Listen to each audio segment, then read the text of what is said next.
Welcome once again to Esoteric Guardian.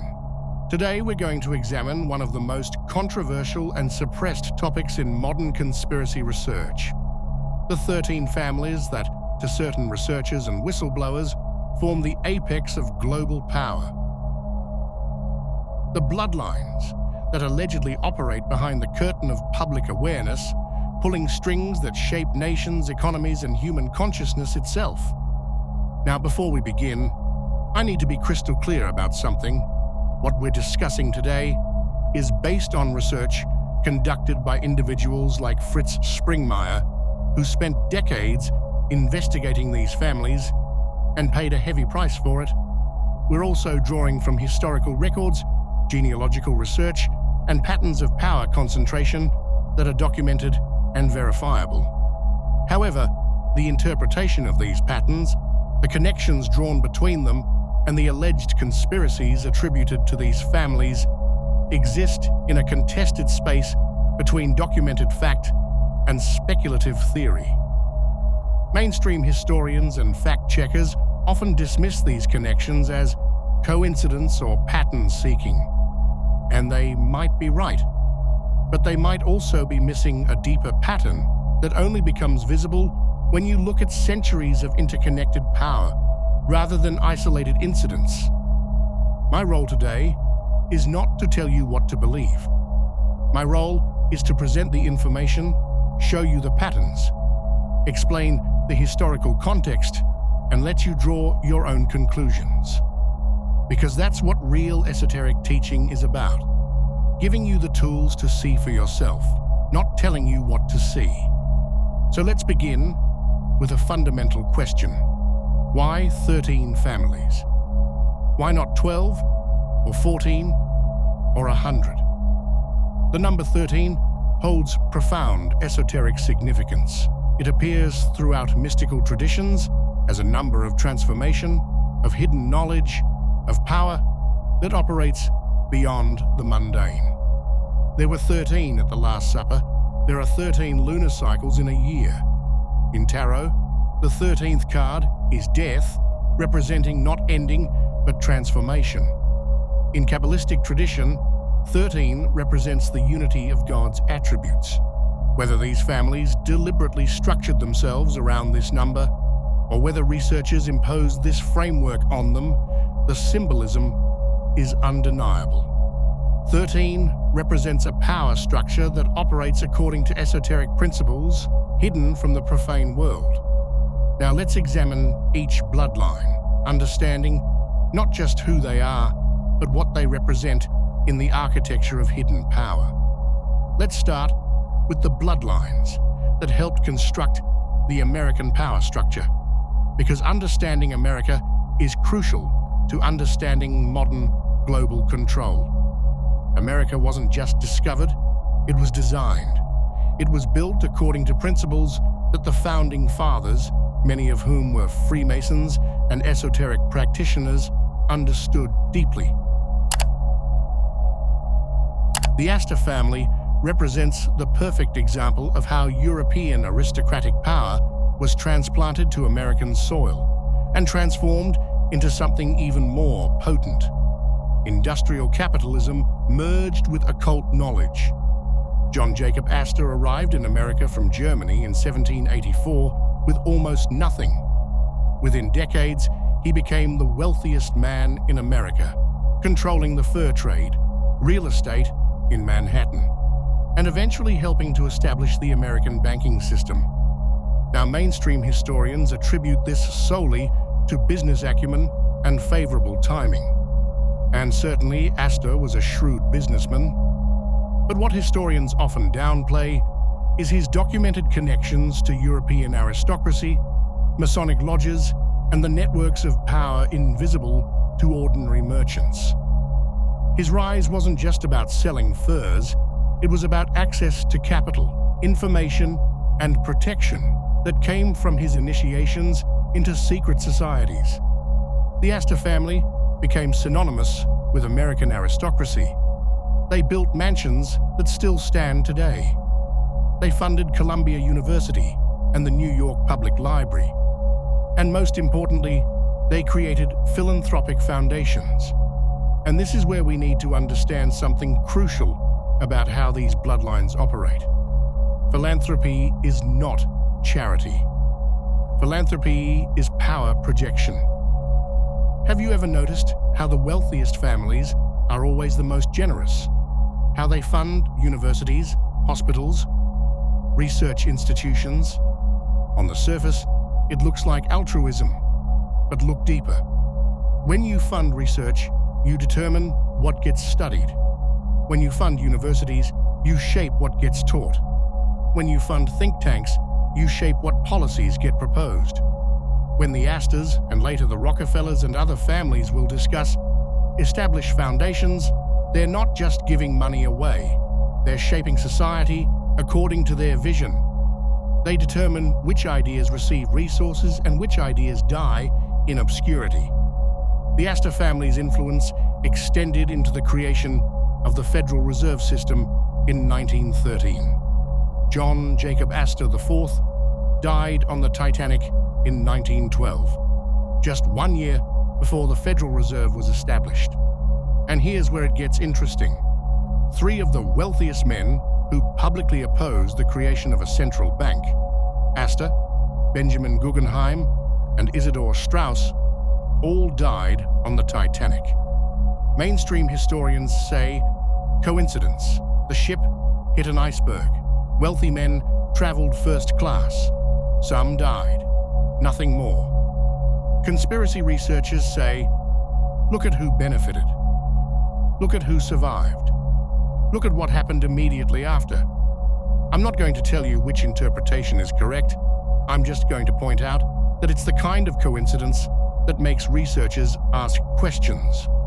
Today, the Astor Bloodline continues through various branches, connected to banking, real estate, and most importantly, think tanks. The Council on Foreign Relations, the Trilateral Commission, the Bilderberg Group. These are the modern temples where policy is shaped before it ever reaches public government. And Astor descendants and their connected families populate these organizations. The Bundy family represents something slightly different, the bureaucratic priesthood of the American Empire. While the Astors represent wealth, the Bundys represent the administrative apparatus that turns wealth into policy. The Bundy name became prominent through McGeorge Bundy and his brother William Bundy, who served in the highest levels of government during the Cold War. McGeorge was National Security Advisor under Kennedy and Johnson. William worked for the CIA and later the State Department.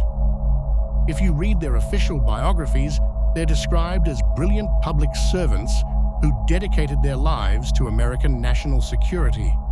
And on one level, that's true. But here's what those biographies often omit.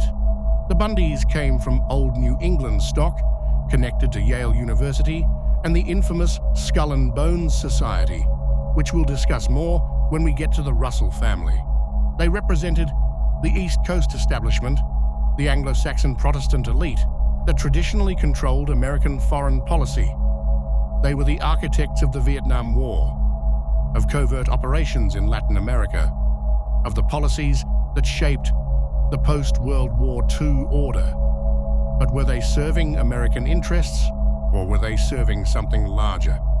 Researchers who've studied the Bundy papers and correspondence note connections to British intelligence, to European banking families, to think tanks that operated according to a globalist agenda that viewed nations as chess pieces rather than sovereign entities. Carroll Quigley, a Georgetown University historian who had access to the private papers of elite organizations, wrote in his book, Tragedy and Hope, there does exist and has existed for a generation an international network which operates, to some extent, in the way the radical right believes the communists act. This network, which we may identify as the Round Table groups, has no aversion to cooperating with the communists. The Bundy family was part of this network. They weren't just American officials. They were nodes in an international system that transcended national boundaries. The Bundy Bloodline represents social engineering at the highest level. They don't just react to events. They create the conditions that make certain events inevitable. They fund both sides of conflicts. They place their people in key positions. They write the studies that justify policies, and then they implement those policies through the bureaucratic apparatus they control. This is a crucial pattern we'll see repeated. These families don't just accumulate wealth. They accumulate leverage points. They position themselves at the intersections of power where small inputs create massive outputs. A single person in the right position, with the right connections, can shape the destiny of millions. What we see with Astor and Bundy is the American model of bloodline power: wealth generation, philanthropic control, bureaucratic positioning, and network building.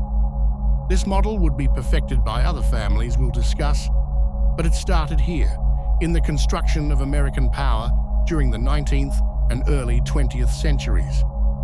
These families understood something profound. In a republic, you don't need to be king. You just need to control the people who make the decisions, fund the institutions that shape thought, and own the systems that everyone depends on.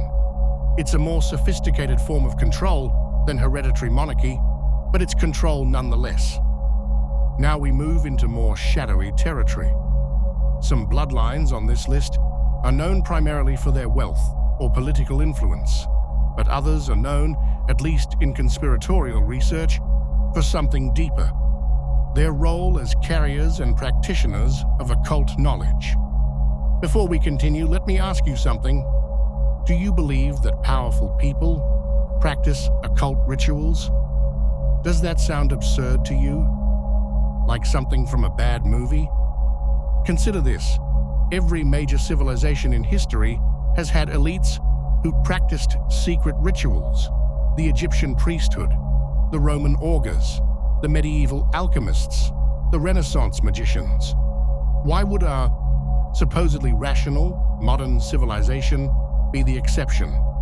The difference is that today's occult practices don't happen in public temples. They happen in private estates, in members-only clubs, in secret meeting places that the public never sees. According to researchers like Fritz Springmeier, and yes, his work is controversial and has been challenged by mainstream academics, the Collins family represents the esoteric core of the American power structure. While other families focused on money and politics, the Collins focused on something more fundamental: consciousness control through ritual, symbolism, and secret knowledge. Now, before you dismiss this as fantasy, let me show you something documented and undeniable. Bohemian Grove is a real place. It's a 2,700-acre campground in California where the most powerful men in America gather every July. Presidents, corporate CEOs, military leaders, media moguls. And what do they do there? According to leaked footage and eyewitness accounts, they perform a ritual called the cremation of care, where they burn an effigy in front of a 40-foot stone owl, representing Moloch, an ancient deity associated with child sacrifice. When confronted about this, members dismiss it as just theater and harmless fun. But here's the question: why do the most powerful people in the world need to perform mock human sacrifices as fun? What does this ritual do psychologically? What does it represent? The Collins name appears throughout American history in connection with occult societies, Freemasonry, and esoteric orders. Springmeier's research, which landed him in prison, by the way, on charges he claims were fabricated to silence him, describes them as generational Satanists, families who pass down occult practices and ritual knowledge from parent to child. When we hear terms like Satanism, we need to understand what that actually means in this context. We're not talking about cartoon villains worshipping a red demon with horns. We're talking about a specific worldview and set of practices rooted in ancient mystery traditions, Gnostic Christianity, Kabbalah, and ceremonial magic. These practices involve the manipulation of consciousness through ritual, the use of symbolism to affect the unconscious mind, and the belief that certain bloodlines carry specific spiritual genetics that make them more capable of wielding occult power. Whether you believe any of this is real or not, the important point is they believe it, and they structure their lives, their marriages, their careers around these beliefs. Skeptics say these are just superstitious rich people playing dress-up. Maybe, but superstitious rich people who genuinely believe they have magical power are still powerful rich people making decisions that affect your life. Their beliefs shape their actions regardless of whether those beliefs are objectively true. The Collins family allegedly helped establish the first Masonic lodges in America and integrated European occult traditions into the American context. They created the ritual framework that other elite families would use. They became the priests of the American aristocracy, performing the ceremonies, maintaining the traditions, and initiating new members into the mysteries. This is crucial to understand. These 13 families aren't just connected by money or politics. They're connected by shared belief systems, by ritual practices, by initiations into secret knowledge. They form what researchers call the Illuminati Bloodlines, not because they're all members of a single organization called the Illuminati, but because they share an illuminated consciousness, a gnosis, a way of seeing and manipulating reality that ordinary people don't possess. Think about your own life for a moment. How much of what you believe about the world comes from direct experience, and how much comes from what you've been told by media, schools, experts? Now imagine there's a group of families who understand that your reality is constructed through symbols, narratives, and rituals. And imagine they've spent generations perfecting the art of manipulating those symbols, controlling those narratives, and performing those rituals. That's what we're talking about here. Not magic in the fantasy sense, but the very real magic of shaping consciousness on a civilizational scale.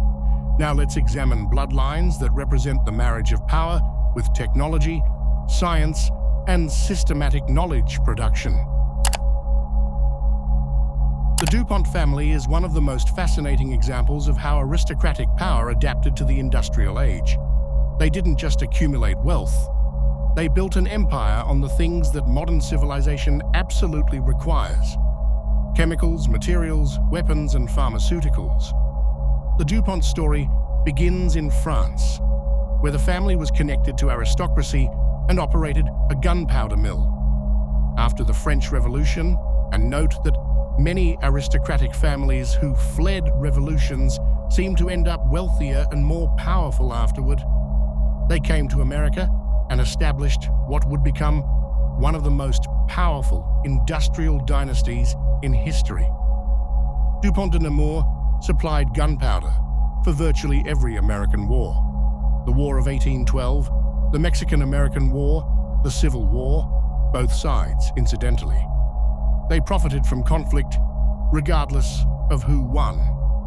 They later developed nylon, Teflon, Kevlar, and countless other materials that revolutionized modern life. But what makes DuPont significant in the context of bloodline power isn't just their wealth. It's their control over strategic resources and technologies.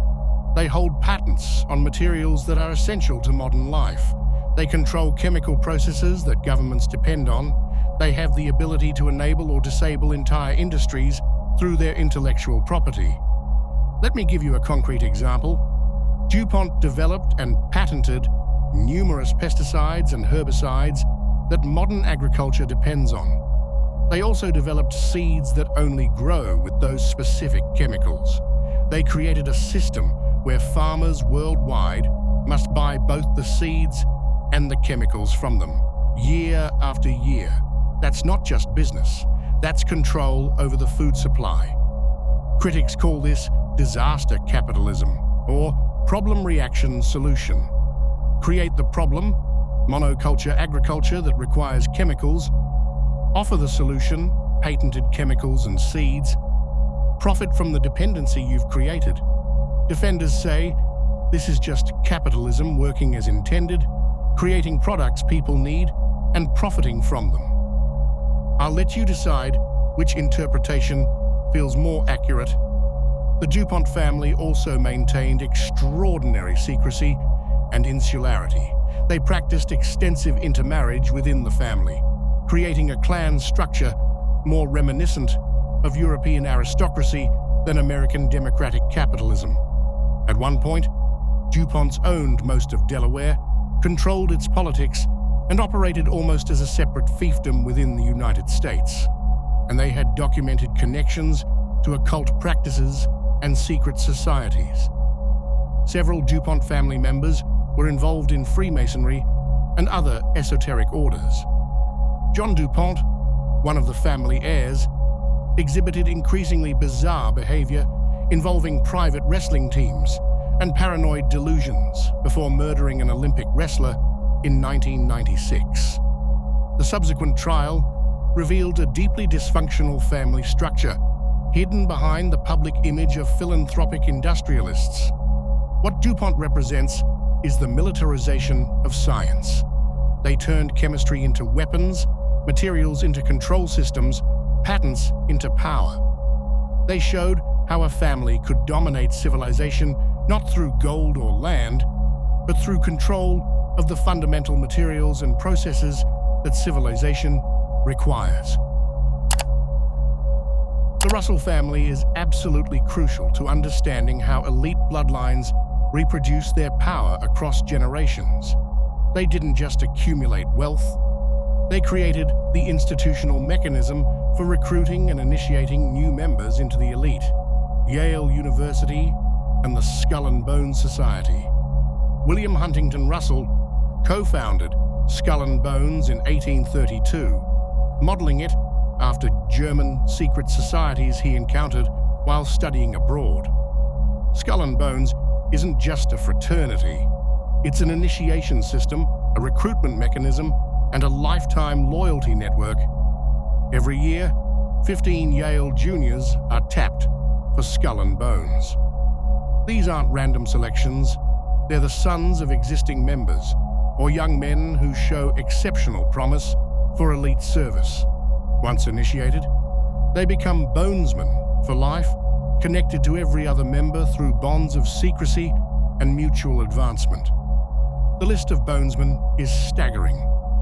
Multiple presidents, including William Howard Taft, George H.W. Bush, and George W. Bush. Supreme Court justices, CIA directors, including George H.W. Bush, media moguls like Henry Luce, who founded Time magazine, banking executives like Averell Harriman.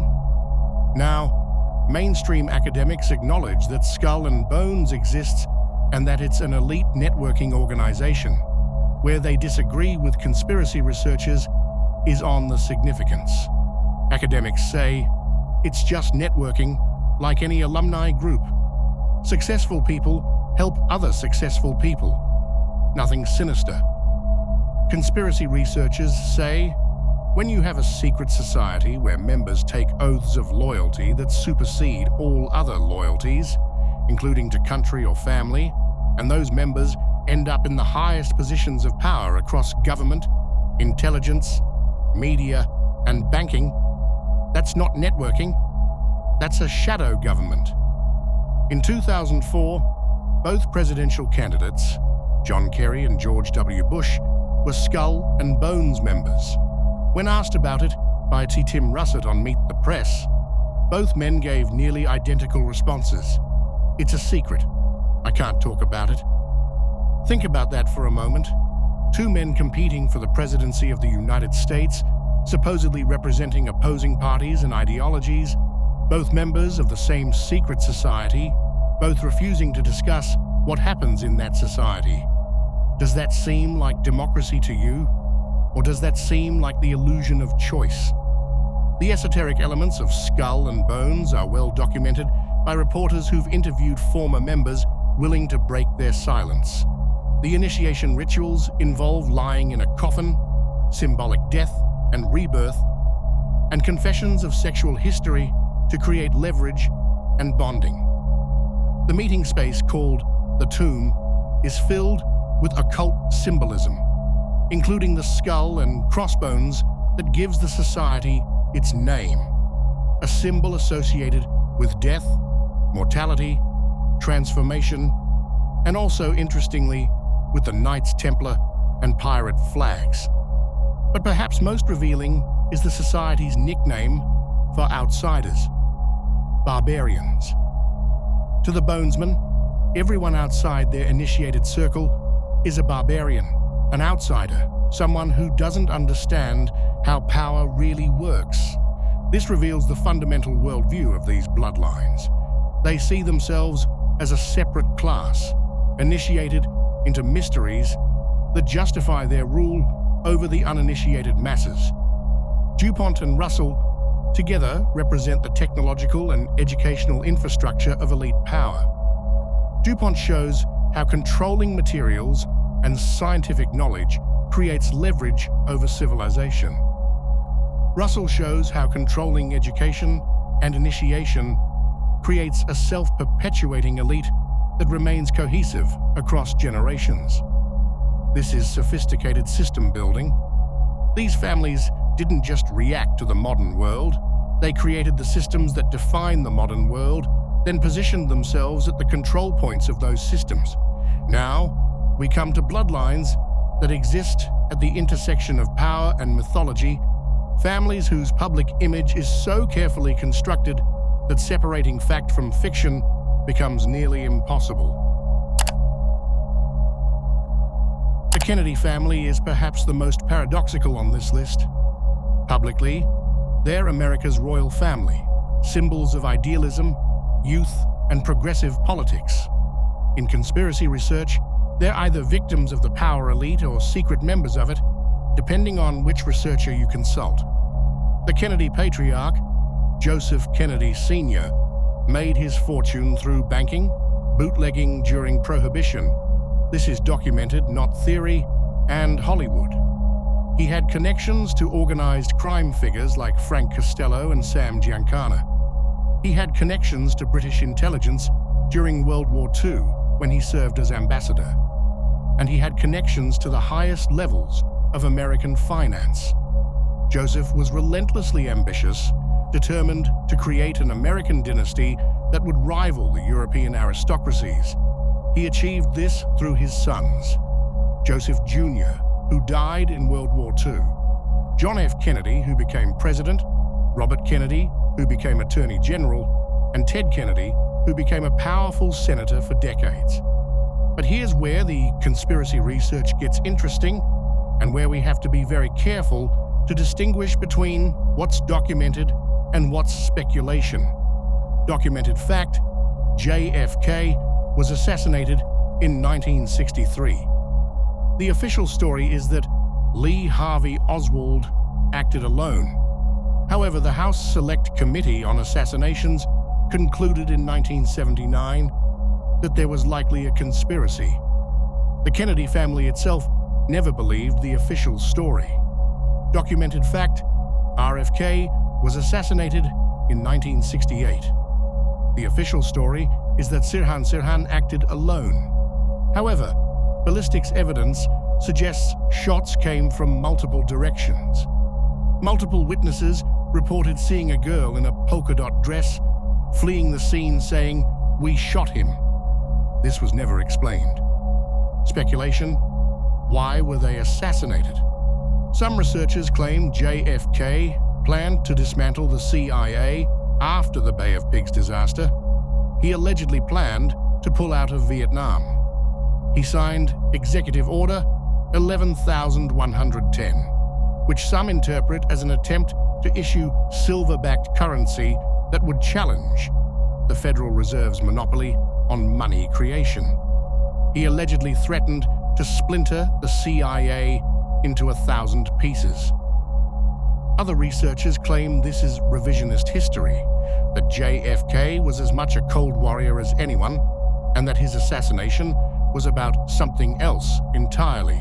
Perhaps his relationships with mafia figures who felt betrayed, or his affairs with women connected to foreign intelligence. I'm not going to tell you which version is correct, because honestly, we may never know. What I will say is this: the Kennedy assassinations, whatever their true cause, sent a message that resonated throughout the American power structure. After the Kennedys, no president seriously challenged the intelligence agencies or the financial system. The message seemed to be, there are limits to what even a president can do, and exceeding those limits has consequences. The Kennedy bloodline continues through descendants who remain involved in politics and activism, but never again reaching the heights of power that JFK achieved. Whether this is because they learned their lesson, or because the system learned to control them better, or simply because times changed, remains an open question. Aristotle. Onnasis represents something unique on this list. A relative newcomer who achieved elite status through understanding how modern power actually works, through control of shipping, oil transportation, and strategic geographic positioning. Onnasis was born in Turkey, fled to Argentina, and eventually controlled one of the world's largest shipping empires. But shipping wasn't just about moving goods. Shipping meant controlling where oil went, which nations got supplied, which economies prospered or starved. Onnasis had leverage over the global economy's bloodstream. His connections were international: Greek shipping families, Saudi oil interests, American politicians, European aristocracy, and significantly, intelligence agencies from multiple countries. Onnasis operated in the space where legitimate business and covert intelligence operations become indistinguishable. His marriage to Jacqueline Kennedy in 1968, 5 years after JFK's assassination, is central to the conspiracy mythology. Official story: a widow found love again with a wealthy man who could provide security and privacy. Alternative interpretation: a strategic alliance that reintegrated the Kennedy family into the international elite structure after JFK's attempt to break away. Was Jackie being protected, controlled, or rewarded? We don't know. What we do know is that after marrying Onnasis, the Kennedy family's public criticisms of the intelligence establishment became considerably more muted. What Kennedy and Onnasis together represent is the public face of elite power. They're the families that everyone knows, that appear in magazines and news broadcasts, that the public has opinions about. But according to conspiracy researchers, this public visibility is itself strategic. While everyone watches Kennedy and Onnasis, the real decisions are being made by families like Rothschild and Rockefeller, who operate with much less public scrutiny. Now we reach the bloodlines that represent the apex of financial power, families whose influence over banking, resources, and currency gives them leverage over nations and civilizations. The Rockefeller family is perhaps the most documented and least deniable example of bloodline power on this list. Their influence is so vast, so well documented, that even mainstream historians acknowledge it. The only debate is whether this influence is benevolent or malevolent. John D. Rockefeller started with Standard Oil in the late 1800s and became the richest man in modern history. At his peak, his wealth was equivalent to over $400 billion in today's money. But the Rockefeller empire goes far beyond oil. They pioneered the foundation model of power projection, creating the Rockefeller Foundation in 1913, which has shaped public health, education, and scientific research for over a century. Let me be very specific about what the Rockefeller Foundation has funded and shaped, because this is all documented and verifiable. the creation of modern medical education through the Flexner Report of 1910, which standardized medical schools but also systematically eliminated natural medicine, homeopathy, and traditional healing practices, creating a medical system entirely dependent on pharmaceutical intervention. Critics say this was done to monopolize healthcare and create dependency on petrochemical-based medicines. Defenders say it was necessary to eliminate quack medicine and establish scientific standards. Both can be true. The Green Revolution, which introduced industrial agriculture worldwide, creating dependence on petroleum-based fertilizers and patented seeds. This increased food production dramatically. That's undeniable. It also created a system where farmers worldwide depend on inputs controlled by a handful of corporations. Population control initiatives, from early eugenics research, which was respectable academic work before the Nazis gave it a bad name, to modern reproductive health programs, the Rockefellers have funded family planning initiatives globally for decades. Supporters say this is helping women and preventing overpopulation. Critics say it amounts to demographic engineering, targeting specific populations. The actual documents from these programs exist and can be interpreted either way, depending on your perspective. Education reform, including progressive education models that critics claim reduced academic rigor, while elite private schools maintained classical education. Whether this was deliberate dumbing down or genuine educational reform is again a matter of interpretation. The Rockefeller family also founded or heavily influenced major institutions that shape global policy. The Council on Foreign Relations, founded in 1921, which brings together policy elites and has been described by some as a shadow government, and by others as simply an important think tank. The Trilateral Commission, founded by David Rockefeller in 1973, which coordinates policy between North America, Europe, and Japan. The Bilderberg Group, where David Rockefeller was a regular attendee, annual meetings of political and economic elite that occur under strict secrecy. The United Nations, housed on land donated by John D. Rockefeller Jr. in New York. Chase Manhattan Bank, which became J.P. Morgan Chase, one of the world's largest banks. Now here's what's interesting. None of this is conspiracy theory. This is all documented, public information. The Rockefellers openly acknowledge funding these institutions and shaping these policies. Where the conspiracy comes in is the interpretation. Are these benevolent efforts to create global cooperation and solve shared problems? Or are they mechanisms for consolidating power in unelected, unaccountable institutions? David Rockefeller himself wrote in his memoirs, "Some even believe we are part of a secret cabal working against the best interests of the United States, characterizing my family and me as internationalists, and of conspiring with others around the world to build a more integrated global political and economic structure.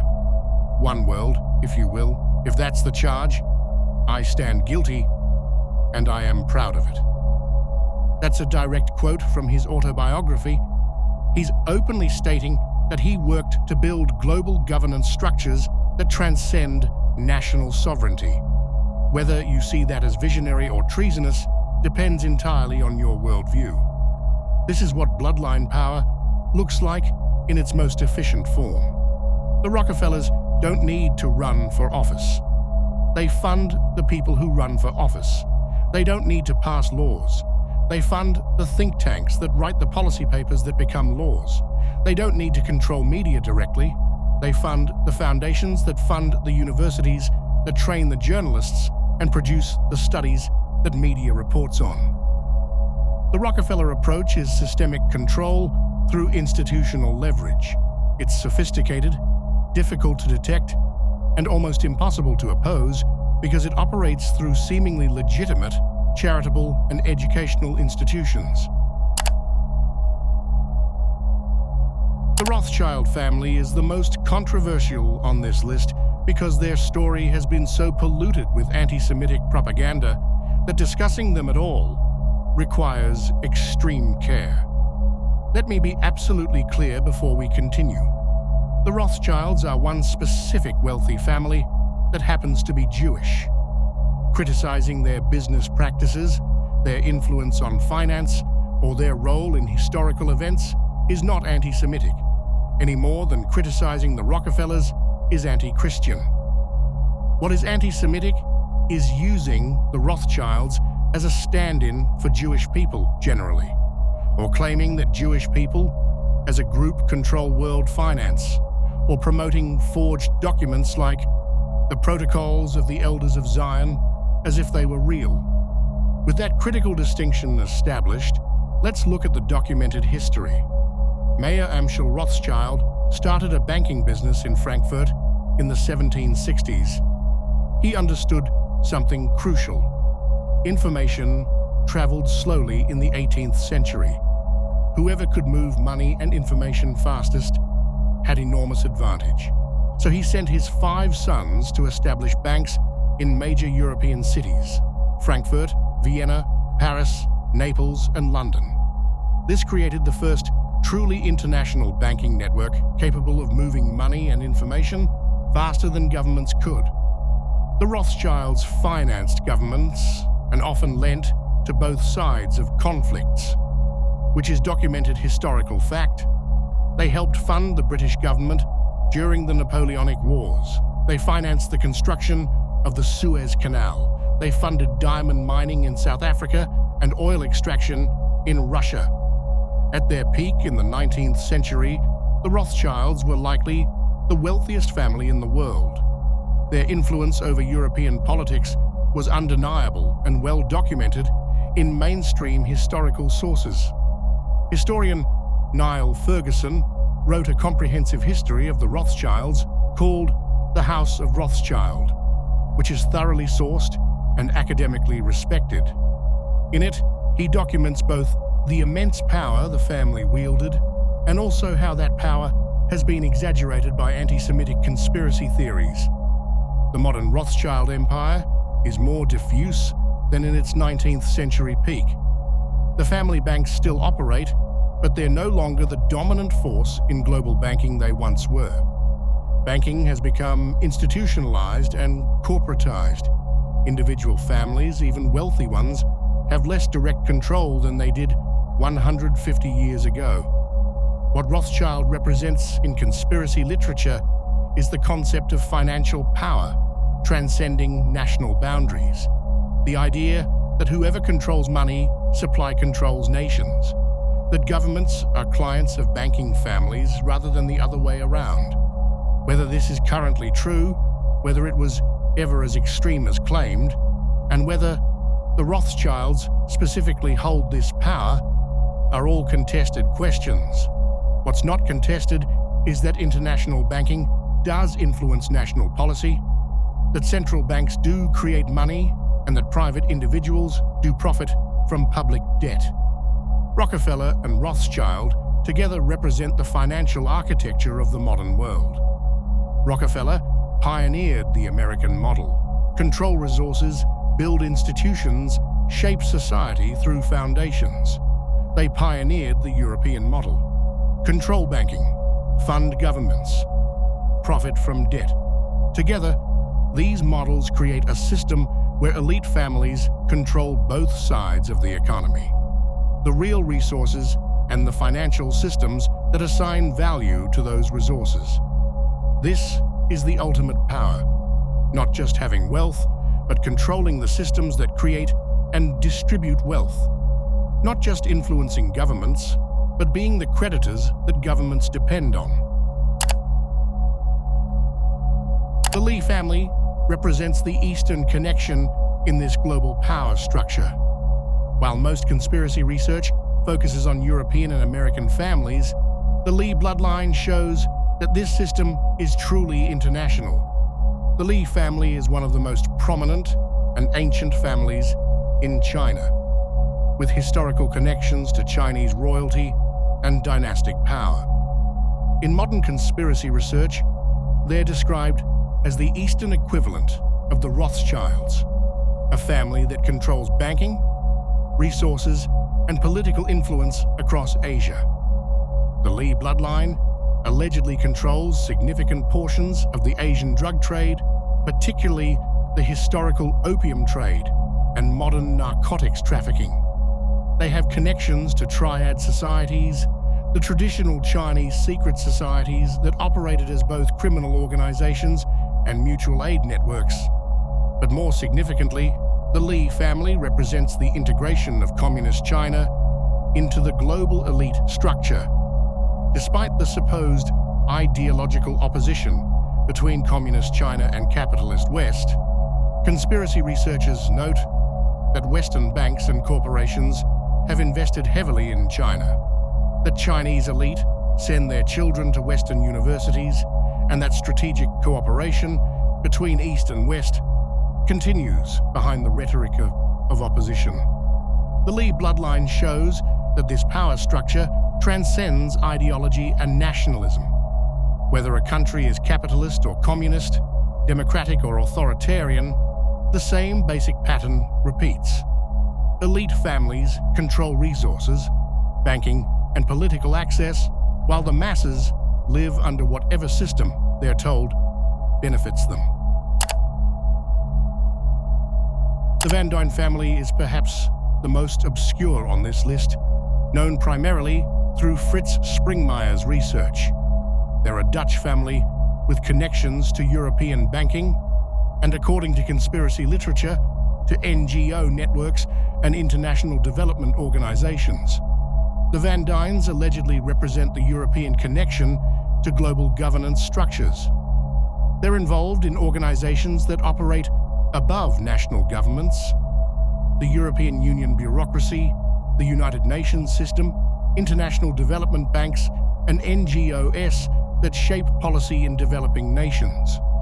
What makes Van Duyn significant is not their individual power, which is less than families like Rockefeller or Rothschild, but what they represent, the bureaucratization of elite power. They're not flashy, they're not famous, they operate through committees, boards, foundations, and international organizations where decisions are made without public accountability. The Van Duyn bloodline shows how elite power has adapted to the post-World War II international system. Instead of controlling nations directly, elite families now control international institutions that nations belong to. Instead of colonial empires, they create networks of NGOs and development organizations that shape policy in supposedly independent countries. Now we enter the most esoteric territory on this list. The Merovingian bloodline isn't like the others. It's not primarily about money or political power. It's about spiritual legitimacy and mystical authority. The Merovingian kings ruled parts of France and Germany from the 5th to 8th centuries. They were eventually deposed by the Carolingian dynasty with the support of the Catholic Church, but legends grew around them, that they possessed supernatural powers, that their hair was sacred and gave them strength, that they descended from a divine bloodline. Modern conspiracy literature, particularly books like Holy Blood, Holy Grail, claim that the Merovingians descend from Jesus Christ and Mary Magdalene.